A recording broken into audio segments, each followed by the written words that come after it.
Hello friends, ரீசெண்டாக இந்த wireless Bluetooth mouse வந்து வாங்கியிருந்தேன். 199 ஆஃபர் ப்ரைஸில் வந்து வாங்கினேன். ஜெப்ரானிக்ஸ் பிராண்டு தான், ஜாக்குவார் அப்படின்ற மாடல் இது.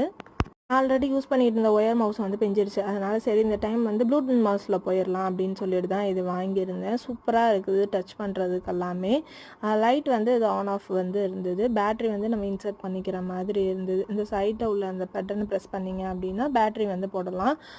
ஈஸியாக வந்து அந்த AA பேட்ரி இருக்கும்ல, அது மட்டும் போட்டுட்டு நம்ம யூஸ் பண்ணிக்க வேண்டியதுதான். அதே மாதிரி இந்த சைடு வந்துட்டு ப்ளூடூத் வந்து இன்சர்ட் பண்ணியிருக்காங்க. அதை வந்து வெளியில் எடுத்துட்டு நம்ம லேப்டாப்பில் வந்து கனெக்ட் பண்ணிக்கிற மாதிரி இருந்தது. ரிசீவர் இன்சைடுன்னு போட்டு மார்க் கொடுத்துருக்குல, அந்த இடத்துல W1ன்னு போட்டு அந்த ப்ளூடூத் வந்து இருந்தது. அதை எடுத்துட்டு நம்ம லேப்டாப்பில் இன்சர்ட் பண்ணிவிட்டு அது ஆட்டோமேட்டிக்காகவே வந்து கனெக்ட் ஆகிடுது ப்ளூடூத். அதுக்கப்புறம் நம்ம நார்மலாக யூஸ் பண்ணிக்க வேண்டியதுதான். அவ்வளோ சூப்பராக ஸ்மூத்தாக இருந்தது. இந்த மாதிரி வீடியோஸ்க்கு நம்மளோட சேனல் சப்ஸ்கிரைப் பண்ணிக்கோங்க. நெக்ஸ்ட் வீடியோவில் மீட் பண்ணுறேன். பாய்.